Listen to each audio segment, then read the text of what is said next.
Chapter 9, the acceptance of the atonement. CE version calls this the plan of forgiveness. And the original edition, this is still chapter 8 and would be section 10. All right, section 1 is the acceptance of reality. And in the CE, it's called asking for what you want. Fear of the will of God is one of the strangest beliefs the human mind has ever made. I made a note. This is for the FIP version. This is the only time in this whole course, in the FIP version, that the term human is utilized. Strangest beliefs the human mind has ever made. It could not possibly have occurred unless the mind were already profoundly split, making it possible for it to be afraid of what it really is. Reality cannot, quote, threaten anything except illusions, since reality can only uphold truth. So there was a split. There is an idea of a split. The idea of the separation, the Course tells us, consciousness was the first split. In other words, I'm going to split off thoughts within my mind so that I have a narrow band of awareness or consciousness, and I will give power to the ego thought to be the gatekeeper of what will come into that awareness and consciousness. And the only way that you could fear the will of God or fear your own being, because you are the will of God, was to have this split and be looking at something outside of you, something to be afraid of, something different than you. Reality only upholds truth. The very fact that the will of God, which is what you are, is perceived as fearful, demonstrates that you are afraid of what you are. It is not then the will of God of which you are afraid, but yours. You're not afraid of the will of God. You're afraid of your own will, because they are the same. Your will is not the ego's, and that is why the ego is against you. Okay? You are afraid of your own will. So you came up with another will. You projected that onto the ego thought. So therefore, the real you is the enemy of the ego. You're fighting yourself. What seems to be the fear of God is really the fear of your own reality. So now you're fearing yourself. It is impossible to learn anything consistently in a state of panic. Have you ever been in a state of panic or seen someone in a state of panic and you're trying to give them directions, instructions? It ain't getting through. They're shaking their hand, I got it, And then they go off and do the exact opposite of what you told them to do. Why? They're in a panic. They're not hearing anything. If the purpose of this course is to help you remember what you are, and if you believe that what you are is fearful, then it must follow that you will not learn this course. If you want to know why people want to start in this course and then they say, I found this other book, it's just like the course, or they go to the course groups but they never learn anything, why is that? Because they're afraid of it. They're afraid to learn it. They're afraid of this course because the purpose of this course is for you to identify, to remember who you are. They're afraid of who they are. You must understand the level of this fear and where it is. Yet the reason for the course is that you do not know what you are. That's the reason for the course. If you do not know what your reality is, why would you be so sure that it is fearful? That's a good question. See, that's Holy Spirit logic, right? Do you know what you are? No. I'm afraid of what I am. Well, how can you be afraid if you don't know what you're afraid of? It's like being an atheist. I don't believe in God. Well, why are you talking about him then? It makes absolutely no sense. The association of truth and fear, which would be highly artificial at most, is particularly inappropriate in the minds of those who do not know what truth is. All this could mean is that you are arbitrarily associating something beyond your awareness with something you do not want. See, you've already concluded, I don't know what it is, but I don't want it. Isn't that interesting when that happens? I asked someone a question yesterday, are you interested in something? They said, no, not now. Well, how do you know you're not interested now? I didn't tell you what it is yet. The original edition says all this could mean is that you are arbitrarily endowing something beyond your awareness with something you do not want, which is more of an active power, giving of power rather than just association.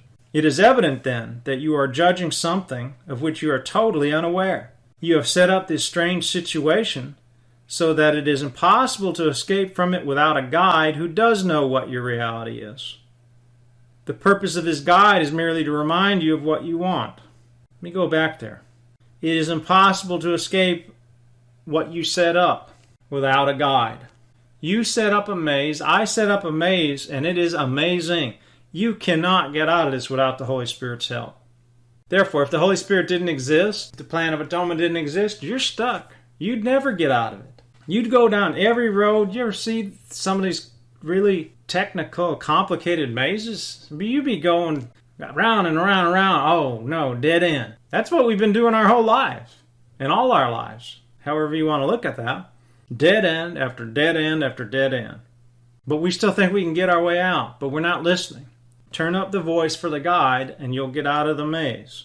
The purpose of this guide is merely to remind you of what you want. He is not attempting to force an alien will upon you. He's merely making every possible effort within the limits you impose on him to re-establish your own will in your awareness, or the original says consciousness. Establish your own will. Return to your own will. The Holy Spirit's holding your own will because you don't know what it is and you don't want it. But He'll hold it for you until you accept it. And you'll accept it when you release the fear of it, to look at what your situation is and to recognize you need this guide and what the guide has. You have imprisoned your will beyond your own awareness. Original says in your unconscious, where it remains but cannot help you. Okay, there was the split we talked about. Where did you put your will? In the unconscious. Way down there. Can't help you from down there. When I said that the Holy Spirit's function is to sort out the true from the false in your mind, I meant that He has the power to look into what you have hidden and recognize the will of God there. His recognition of this will can make it real to you because He is in your mind and therefore He is your reality. If then His perception of your mind brings its reality to you, He is helping you to remember what you are. See, He's going to tell you what you are. He's going to reflect what you are until you recognize what you are. The only source of fear in this process is what you think you will lose, yet it is only what the Holy Spirit sees that you can possibly have. You're not going to lose anything because you have nothing outside of your own will. But we've been snookered, we've been duped, and we've been bamboozled into believing that, boy, we really love this maze and we'll lose this maze forever. I kind of like the chase. I kind of like doing the puzzle. I kind of like playing the game. So I'd rather keep playing. Don't bug me, Dad. I'm going to play one more round. Well, game's over, folks. There's a new game in town. If you want to play the game, play the Holy Spirit's game. It ends all games. It brings you to your will as a fully mature son and not a game-playing son, playing with his toys. I have emphasized many times that the Holy Spirit will never call upon you to sacrifice anything, but if you ask the sacrifice of reality of yourself, the Holy Spirit must remind you that this is not God's will because it is not yours. There is no difference between your will and God's. If you did not have a split mind, you would recognize that willing is salvation because it is communication. Will is communication. Willing is salvation. What is salvation? Salvation is a reminder of the mind that it is in communication with all that is, with all that has been created. You and your Father are in total communication. Within the Father are all His thoughts, all of the creations of God, all of the sons of God, all of the creations of the sons and their sons after them. It is impossible to communicate in alien tongues. It's impossible. See, I could tell you, Rakatala hokaha patala hamahanda henikunaha. You can't understand that, can you? Why? Because I just made it up. It's gibberish. You can't communicate in alien tongues. I was just using that as an example. Words, and what is the spoken word? It's air flowing over vocal cords, making sounds like ah, ka, da, ah, ha, o, e, ah. That was made not to communicate. You can't be in two different languages or cultures and still communicate. You and your Creator can communicate. How can you communicate? You and your Creator can communicate through creation because that and only that is your joint will. So how do you communicate with God? What do you do when you get to heaven and it's you and the Father? How do you communicate? You go, hey, bud, how you doing? How are things going? No, you create. If you want to commune with me, create. I'm a creator. We're creating. That's our joint will. Okay, that is your purpose and your function in heaven. That is heaven. Heaven is creation. Creation is communication. Right? That's what we're fighting. A divided mind cannot communicate because it speaks for different things to the same mind. This loses the ability to communicate simply because confused communication does not mean anything. In other words, it has lost its meaning. Well, what is meaningful? Only creation is meaningful. If you're not creating, you've lost meaning. If you're not a creator, you have no meaning. That's why being a miracle worker reminds you of your ability to create. That's all it does. A message cannot be communicated unless it makes sense. How sensible can your messages be when you ask for what you do not want? Yet as long as you are afraid of your will, that is precisely what you are asking for. Asking for that which you don't want. See, that's why these lower levels of prayer are actually filled with hate and murder when we studied the prayer pamphlet. Because it's a crucifixion. Because you're asking for something you don't want. I'm asking for your body to be healed. I don't want you to be whole. I don't want your will because I don't want my will. So I'll pray that your body be healed. Or I'll pray you win the lottery. It's a crucifixion. It's a lack of communication. Asking for what you don't want makes no sense.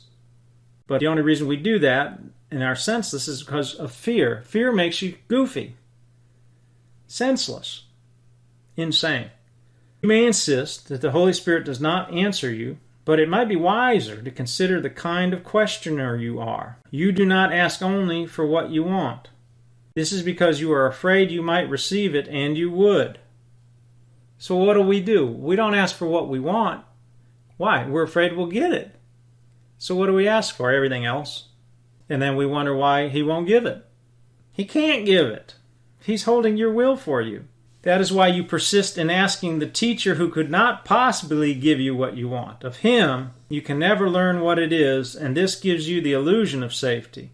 Yet you cannot be safe from truth, but only in truth. Reality is the only safety. Your will is your salvation because it is the same as God's.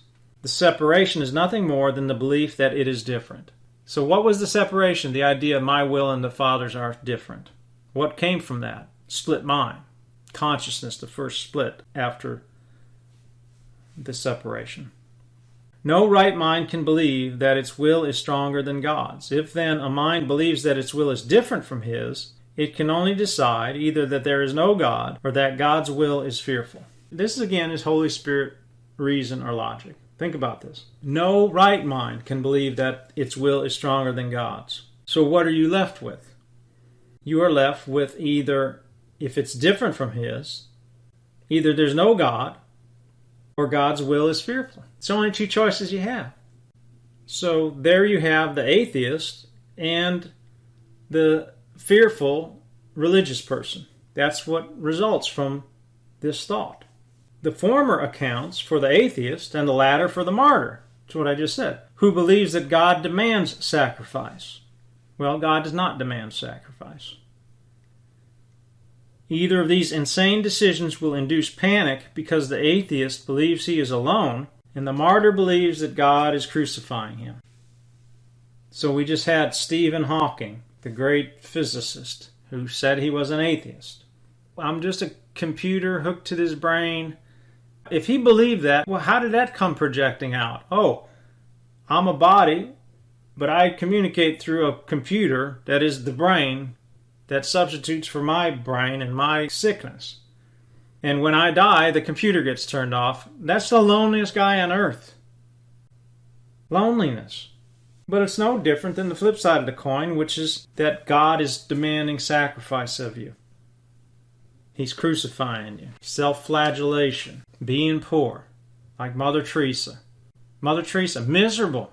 When the true story comes out, she'd lost her faith. She's sitting on millions of dollars she won't hand out. Why? Miserable. This is a miserable, hateful, lonely murderous thought. Yet no one really wants either abandonment or retaliation, even though many may seek both. Can you ask the Holy Spirit for, quote, gifts such as these and actually expect to receive them? He cannot give you something you do not want. When you ask the universal giver for what you do not want, you are asking for what cannot be given because it was never created. It was never created because it was never your will for you. Ultimately, everyone must remember the will of God because ultimately everyone must recognize himself, which is the will of God. This recognition is the recognition that his will and God's are one. In the presence of truth, there are no unbelievers and no sacrifices. In the security of reality, fear is totally meaningless. See, there's no unbelievers. I got news for you. In the presence of truth, there are no believers either, because belief is gone. You made belief. You don't believe in God. You can't believe in God. You can't believe in yourself. You can only know yourself and know God, because they are the same. It's the recognition of that same oneness, the security of reality. To deny what is can only seem to be fearful. Fear cannot be real without a cause, and God is the only cause, capital C. God is love, and you do want him. This is your will. Ask for this, and you will be answered, because you will be asking only for what belongs to you. What are you asking for? Him. I want the goal. The goal is God. When I reach the goal, I'll recognize myself, because we are the same. I am love, and I want him. I want my relationship and communication. I want to return to my purpose and my function of creation and knowledge. When you ask the Holy Spirit for what would hurt you, he cannot answer because nothing can hurt you. And so you are asking for nothing. Any wish that stems from the ego is a wish for nothing, and to ask for it is not a request. It is merely a denial in the form of a request. All it is a denial. If you're asking for stuff, if you're asking for this and that, you're asking for nothing. The Holy Spirit can't give you nothing. He can only give you everything.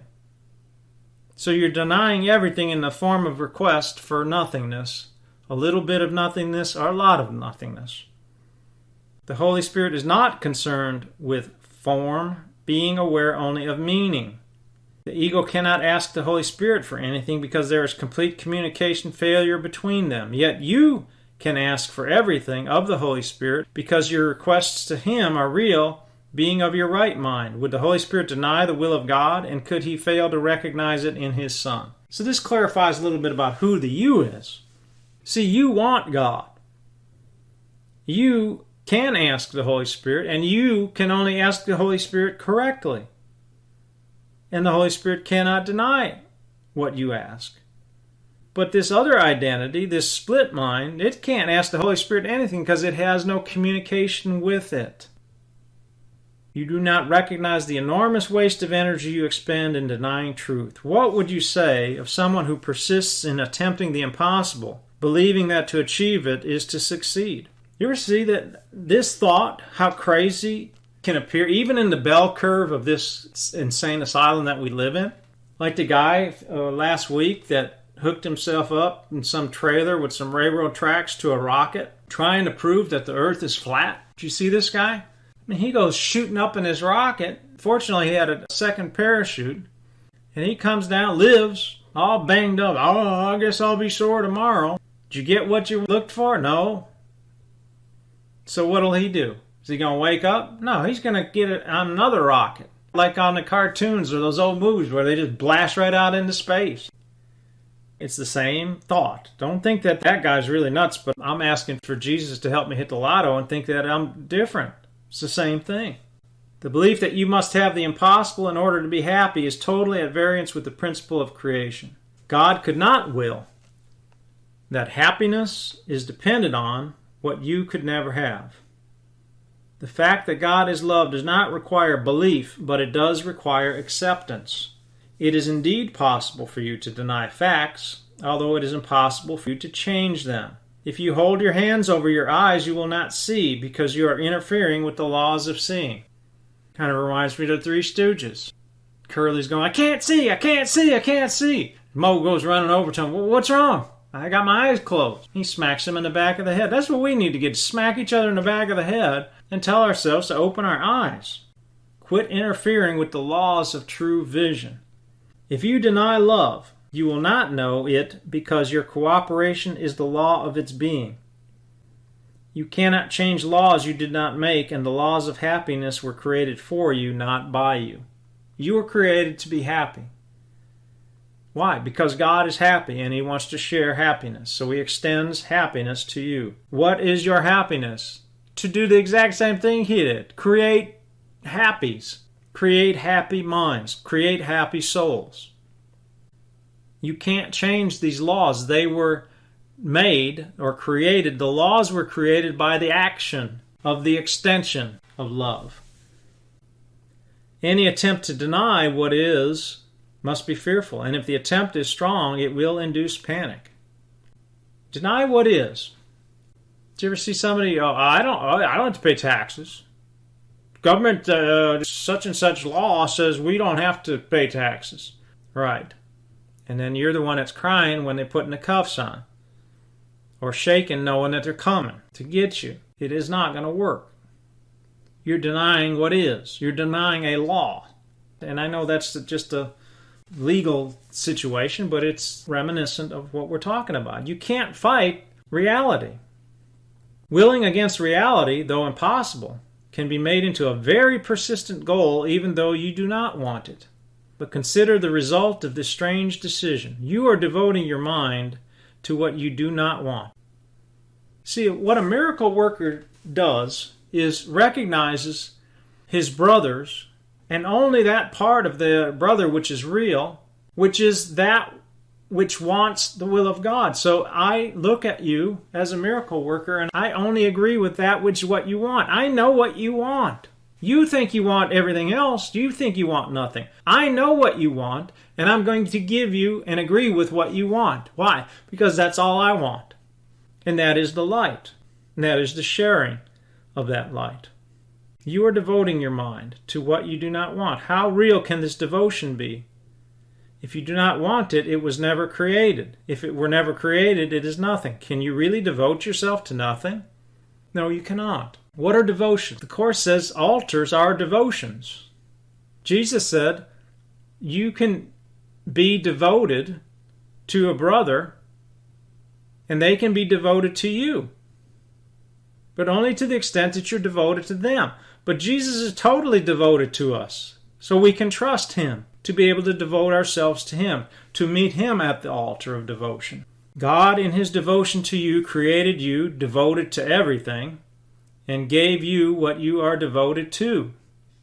Otherwise, you would not have been created perfect. Reality is everything, and you have everything because you are real. You cannot make the unreal because the absence of reality is fearful, and fear cannot be created. As long as you believe that fear is possible, you will not create. So how do we return to creation? Through the miracle process, which does what? It releases the fear to the point that you recognize fear is impossible and has always been impossible. Opposing orders of reality make reality meaningless, and reality is meaning. Reality is meaning. That's why we make it meaningless. We find something that has no meaning, and we try to give it meaning, even though it has no meaning in and of itself. How do we do that? Opposing orders of reality. We put an opposite in. We operate in power which is unopposed. So what do? We make weakness. So now we have an idea of power and an idea of weakness. Well, you just lost power. You lost the meaning of power by having a power that is utilized against weakness or to make weak. How can power make weak? It can't. It's meaningless. It has become meaningless. Peace with the idea of conflict or confusion or anxiety on the other end of it, other end of the spectrum, of the span, made peace meaningless. Jesus told us there would be no thought of peace had you not come up with some other thought. Peace just is. Peace is your reality. It is your condition of your reality. It's not a thought. We have to come up with a thought of peace because we came up with a thought of conflict. Remember then that God's will is already possible and nothing else will ever be. This is the simple acceptance of reality because only that is real. You cannot distort reality and know what it is. And if you do distort reality, you will experience anxiety, depression, and ultimately panic because you're trying to make yourself unreal. When you feel these things, do not try to look beyond yourself for truth can only be within you. Say, therefore, Christ is in me, and where he is, God must be, for Christ is part of him. So, whether it's anxiety or depression, it's ultimately the fear takes over into a state of panic. Why? Because we're distorting reality. We're trying to be something we're not. We're trying to make something real that's not real. Pretend you're the president of your company next week. See how that goes over for you. See how you feel when reality starts dawning. When reality starts dawning, the panic starts. See, these fantasies get sucked into these things. I'm sure at some point, we talked about John Hinckley, at some point, he started realizing, damn, man, I am really sick here. What the hell was I doing? What was I thinking? Who am I? Well, here's what you needed to say. Christ is in me, and where he is, God must be, for Christ is part of him. The answer's within. And hopefully he got the answer, because I believe they let him out of jail. So hopefully he has been healed, and we send a miracle to that thought, that aspect of mind.